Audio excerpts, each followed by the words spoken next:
Hello दोस्तों, स्वागत है आप लोगों का हमारे चैनल में। दोस्तों इस वीडियो में आप लोगों को जानकारी देने वाला हूँ एक्सिस बैंक के न्यू क्रेडिट कार्ड के बारे में कि क्रेडिट कार्ड कैसा है, इसमें क्या फीचर्स और क्या बेनिफिट्स मिलते हैं, इसके चार्जेस वगैरह क्या है, इसको अप्लाई करने के लिए एलिजिबिलिटी क्राइटेरिया क्या है, डॉक्यूमेंट्स वगैरह की हमें कौन कौन सी ज़रूरत पड़ती है, सब कुछ जानेंगे इस वीडियो में। तो दोस्तों वीडियो को शुरू करने से पहले आप लोगों से मैं रिक्वेस्ट करूँगा, अगर आपने हमारे चैनल को अभी तक सब्सक्राइब नहीं किया तो प्लीज़ को सब्सक्राइब कर लीजिए। सब्सक्राइब कर लिया तो फिर बेल आइकन को दबा के ऑल सेलेक्ट कर लीजिएगा, जिससे जब भी वीडियो अपलोड होती है इस चैनल पे तो उसका नोटिफिकेशन आपको मिल जाए और आपसे कोई भी वीडियो मिस ना होने पाए। दोस्तों बात कर लेते हैं इसी क्रेडिट कार्ड के बारे में, जो कि एक्सिस बैंक का न्यू क्रेडिट कार्ड, तो इसमें हमें कमाल के बेनिफिट्स मिलते हैं। तो जानते हैं कि हमें क्या क्या बेनिफिट्स मिलते हैं। तो सबसे पहले तो अगर आपको ये क्रेडिट कार्ड मिलेगा तो आपको एक्टिवेशन बेनिफिट के तौर पे आपको अमेज़ॉन का वाउचर दिया जाएगा।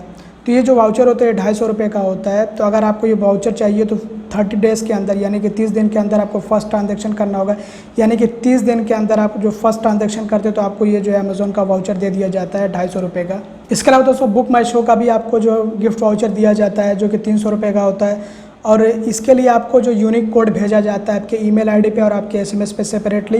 और अगर आपको इसको रिडीम करना है तो फिर आप बुक माई शो पे जाइए, वहाँ पे मूवी का टिकट बुक करिए और जो है अपने कोड का इस्तेमाल करिए और 300 रुपये तक का डिस्काउंट ले लीजिए। डाइनिंग डिलाइट्स इस क्रेडिट कार्ड पे क्या, बल्कि आपको जो है एक्सिस बैंक के अक्सर ही क्रेडिट कार्ड पे ये बेनिफिट मिलता है कि जो एक्सिस बैंक के देश भर में जो है पार्टनर रेस्टोरेंट्स है, वहाँ पर आपको कम से कम 15% का ऑफ दिया जाता है, यानी कि मिनिमम 15% का आपको ऑफ दिया जाता है। वहाँ पे आप रेस्टोरेंट्स में जाइए, इसका बेनिफिट लीजिए। इस क्रेडिट कार्ड में आपको मिंत्रा का भी गिफ्ट वाउचर दिया जाता है, जो कि 500 रुपये का होता है। तो अगर आपको जो है इसको रिडीम करना है तो यहाँ पे आपको जो है एक कूपन कोड नज़र आ रहा होगा, यही कूपन कोड आपको इस्तेमाल करना है और आप जो है 500 रुपये का जो है गिफ्ट वाउचर रिडीम करके उसको इस्तेमाल कर सकते हैं मिंत्रा पे। इस क्रेडिट कार्ड में आपको पावर ऑफ 10 नाम का एक फीचर दिया जाता है, जिसके तहत कुछ मर्चेंट्स पे आपको जो है 10% का ऑफ या फिर कैशबैक दिया जाता है। तो सबसे पहले हम बात करते हैं अकबर ट्रेवल्स की। तो अगर आप अकबर ट्रेवल्स से फ़्लाइट टिकट बुकिंग करते हैं 5000 रुपये की, तो आपको जो है 10% का ऑफ दिया जाता है, जिसके ज़रिए से आपको जो है 500 रुपये का जो डिस्काउंट मिल जाएगा, यानी कि फ्लैट ऑफ मिल जाएगा। इसके अलावा 10% का आपको ऑफ दिया जाता है जब भी आप मिंत्रा से शॉपिंग करते हैं। तो उसके लिए आपको मिनिमम 500 रुपये की जो शॉपिंग करनी होगी मिंत्रा से, तो आपको जो है 10% का ऑफ मिल जाएगा। 10% का आपको ऑफ दिया जाता है बुक माई शो से मूवी टिकट बुक करने पे, लेकिन मंथली आपको जो मैक्सिमम बेनिफिट मिलेगा वो 50 रुपये का होगा। इससे ज़्यादा ऑफ की जो है, यानी कि इससे ज़्यादा डिस्काउंट की आप जो है मत सोचिएगा। आपको जो है 50 रुपये का महीने में जो फ़ायदा मिलेगा। 10% का आपको कैशबैक मिलता है जब भी आप अपना मोबाइल रिचार्ज करते हैं फ्री चार्ज ऐप से। तो लेकिन मैक्सिमम आपको मंथ में जो बेनिफिट मिलेगा वो 30 रुपये तक का होगा, इससे ज़्यादा आप कैशबैक नहीं ले सकते। जितने भी आपको ऑफ मिल रहे हैं या फिर कैशबैक मिल रहे हैं, सभी के लिए जो स्पेशल कोड्स होते हैं, यानी कि यूनिक कोड्स होते हैं। तो जब आपको क्रेडिट कार्ड मिलेगा तो वो कोड्स भी मिल जाएंगे। मैं समझता हूँ कि अगर आपको नहीं मिलते हैं तो आप जो जाके एक्सिस बैंक की वेबसाइट से इसको जो है निकाल सकते हैं बहुत आसानी से। इस क्रेडिट कार्ड में आपको ज़ीरो लाइबिलिटी की फैसिलिटी दी जाती है। समझिए एक तरह का इंश्योरेंस कवर होता है। अगर आपका क्रेडिट कार्ड चोरी हो जाता है, गुम हो जाता है, तो ऐसी कंडीशन में आप जो सिर्फ तुरंत ही रिपोर्ट कर दीजिए, फिर उससे जितने भी फ्रॉड ट्रांजेक्शन होते हैं उसकी आप पे कोई भी जिम्मेदारी नहीं बनेगी। तो यहाँ पे आपको नंबर दिख रहा होगा, तो इस नंबर पे आपको कॉल करके तुरंत ही रिपोर्ट कर देना है जैसे आपका क्रेडिट कार्ड गुम होता है, यानी आपके पास से जाता है। तो मिनिमम 2500 तक के आप ट्रांजैक्शन को ईएमआई में कन्वर्ट कर सकते हैं। खुद से चाहे तो आप इंटरनेट बैंकिंग से, मोबाइल बैंकिंग से कन्वर्ट कर सकते हैं, या फिर आप कस्टमर केयर को कॉल करके भी कन्वर्ट करा सकते हैं। मिनिमम 2500 तक के ट्रांजैक्शन को आप आसानी से ईएमआई में कन्वर्ट करा सकते हैं। जो एक्सिस बैंक का रिवार्ड प्रोग्राम होता है उसको कहा जाता है एज रिवॉर्ड्स। तो अगर आप जो इस क्रेडिट कार्ड से 200 रुपये खर्च करेंगे तो आपको 2 रिवॉर्ड्स पॉइंट मिलेंगे, यानी कि हर 200 रुपये खर्च होने पे 2 रिवॉर्ड पॉइंट्स आपको दिए जाएंगे।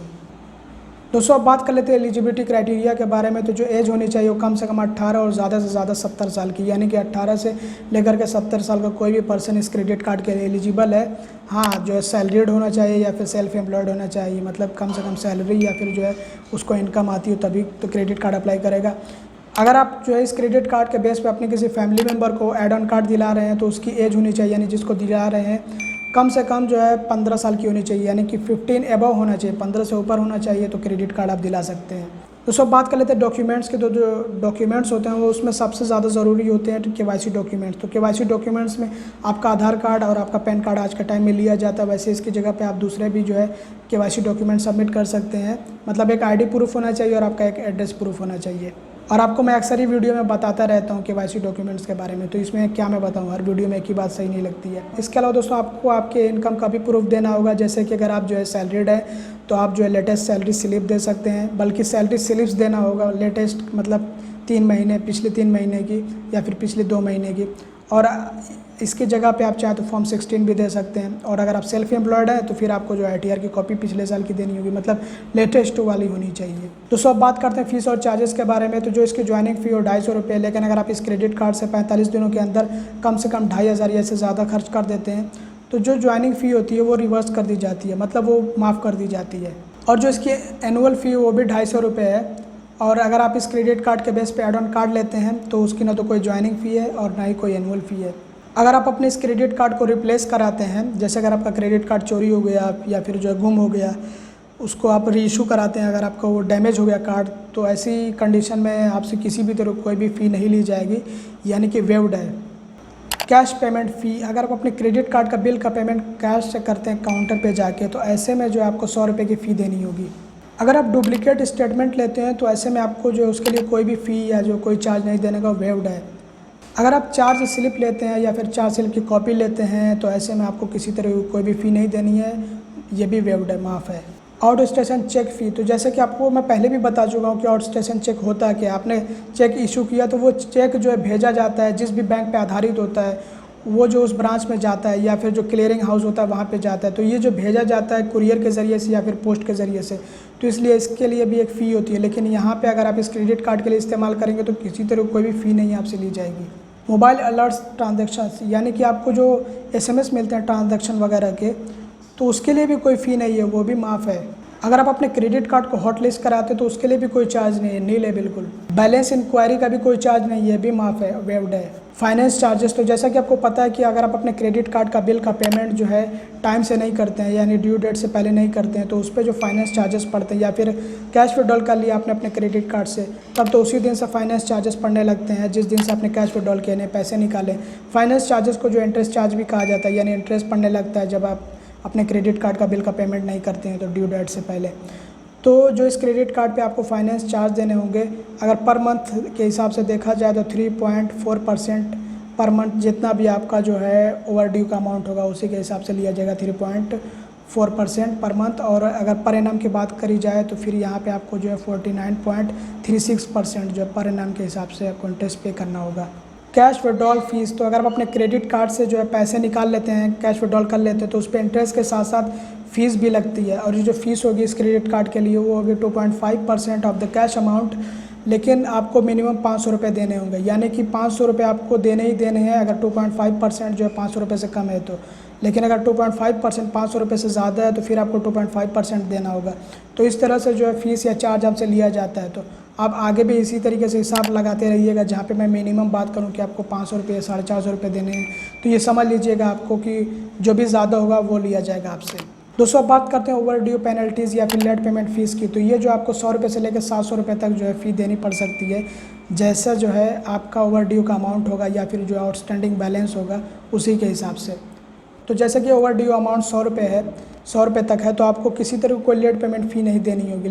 लेकिन जैसे 100 रुपये से ज़्यादा का अमाउंट हो, यानी कि 101 रुपये से लेकर के 300 रुपये तक का अमाउंट हो गया, तो आपको उसके लिए 100 रुपये फ़ी देनी होगी। और इससे ज़्यादा जैसे अमाउंट होता है, जैसे कि 301 रुपये से लेकर के 1000 रुपये तक का अमाउंट हो गया, तो आपको 300 रुपये की फ़ी देनी होगी। और इससे ज़्यादा अमाउंट हुआ, यानी कि 1001 रुपये से लेकर के 5000 तक का अमाउंट हो गया, तो आपको जो है उसके लिए 500 रुपये की फ़ी देनी होगी। और इसी तरीके से बढ़ते बढ़ते 600 और 700 तक जो है चली जाएगी फ़ी। तो आप जो अपने स्क्रीन पे यहाँ पे देख पा रहे होंगे कि कैसे कैसे आपसे जो है लेट पेमेंट के लिए फ़ी ली जाती है इस क्रेडिट कार्ड पे। ओवर लिमिट पेनल्टी, अगर आप अपने क्रेडिट कार्ड से ओवर लिमिट स्पेंडिंग करते हैं तो 3% ऑफ ओवर लिमिट अमाउंट आपको जो है उसके लिए पेनल्टी देना होगा। लेकिन मिनिमम यहाँ पे आपको 500 रुपये पे करना ही करना है, यानी कि उसके लिए पेनल्टी देना ही देना है। तो इसमें से जो भी ज़्यादा होगा वो आपसे ले लिया जाएगा। चेक रिटर्न होता है या फिर ऑटो डेबिट जो है रिवर्स होता है, तो ऐसे में आपको जो है उसके लिए भी फ़ी देना होता है। तो ऐसे में आपको जो है 2% ऑफ द पेमेंट अमाउंट देना है फ़ी, यानी कि 2% यहाँ पे आपसे फ़ी ली जाएगी, लेकिन मिनिमम 450 रुपये आपसे जो है लिया जाएगा। तो इसमें से जो भी ज़्यादा होगा वो आपसे लिया जाएगा। फ़ॉरेन करेंसी ट्रांजैक्शन, अगर आप अपने इस क्रेडिट कार्ड से फ़ॉरेन करेंसी में ट्रांजैक्शन करते हैं तो आपको पता है कि हर क्रेडिट कार्ड की जो है ये जो है फ़ी बराबर ही होती है। 3.50% ऑफ द ट्रांजैक्शन अमाउंट तो आपको जो है इसी तरीके से फ़ी देना होगा फ़ॉरेन करेंसी ट्रांजैक्शन के लिए। और आपको मैं बताना चाहूँगा जितने भी यहाँ पे फ़ीस और चार्जेस हैं सब में जीएसटी अलग से जोड़ा जाएगा 18%। अभी 18% करंट चल रहा है, अब आगे बढ़ता है घटता है, वैसे ही जैसे घटेगा बढ़ेगा वैसे ही आपसे जो है फ़ीस और चार्जेस भी लिए जाएंगे, मतलब जीएसटी जोड़ के। तो दोस्तों यही था एक्सिस बैंक का न्यू क्रेडिट कार्ड। तो अगर हम बात करें क्रेडिट कार्ड है कैसा, तो अगर हम नज़र डालें इसकी फ़ीस और चार्जेस पे, तो हमें ज़्यादातर फ़ीस और चार्जेस जो है वेव्ड देखते हैं, मतलब कि माफ़ देते हैं। कुछ तो ऐसे हैं जो नील हैं और कुछ आपको जो है ऐसी सर्विस एक्सिस बैंक फ्री में भी दे रहा है। तो ये जो क्रेडिट कार्ड है इसकी जो ज्वाइनिंग फ़ी या फिर एनुअल फ़ी 250 रुपये, वो भी बहुत ही नॉमिनल से बहुत कम है। तो ऐसे में क्रेडिट कार्ड काफ़ी अच्छा हो जाता है, क्योंकि इसमें हमें जो है अच्छे खासे बेनिफिट्स भी मिलते हैं। जैसे कि आपको मैंने बहुत सारे बताए हैं, डिस्काउंट्स और कैशबैक, और इसी तरीके से आपको जो है वाउचर्स भी मिलते हैं। अमेज़ॉन का भी वाउचर मिलता है 250 रुपये का, और बुक माई शो का भी मिलता है, और मिंत्रा का भी मिलता है, मिंत्रा पे आपको ऑफ भी मिलता है। मतलब बहुत सारे इसमें आपको बेनिफिट्स मिलते हैं। तो ओवरऑल ये क्रेडिट कार्ड अच्छा है, इसको आप जो कंसिडर कर सकते हैं इसको आप ले सकते हैं। अगर आपको मिलता है तो मतलब कोशिश कर सकते हैं इस क्रेडिट कार्ड को लेने की, क्योंकि क्रेडिट कार्ड अच्छा खासा आपको बेनिफिट दे रहा है। तो बस दोस्तों, आपको अगर क्रेडिट कार्ड मिलता है तो आप बिल्कुल जो है ले सकते हैं, मतलब आसानी से मिले चाहे थोड़ी परेशानी से, क्रेडिट कार्ड अच्छा है, ले सकते हैं आप। तो दोस्तों बस इस वीडियो में इतना ही। उम्मीद करता हूँ कि आपको वीडियो पसंद आया होगा। अगर आपको वीडियो पसंद आया तो प्लीज़ को लाइक कर दीजिएगा और चैनल को सब्सक्राइब कर लीजिएगा नहीं किया हुआ है तो, और वीडियो को शेयर कर दीजिएगा। कुछ भी सवाल है, कोई डाउट हो तो कमेंट ज़रूर करिएगा, मैं रिप्लाई करने की भरपूर कोशिश करता हूँ। वैसे अगर किसी को मैं रिप्लाई नहीं दे पाता हूँ तो उसके लिए मैं माफ़ी चाहूँगा, क्योंकि मुझे भी कुछ ऐसे काम होते हैं तो मुझे उतना ज़्यादा टाइम मिल नहीं पाता है। तो बस वीडियो देखने के लिए आप लोगों का बहुत बहुत धन्यवाद।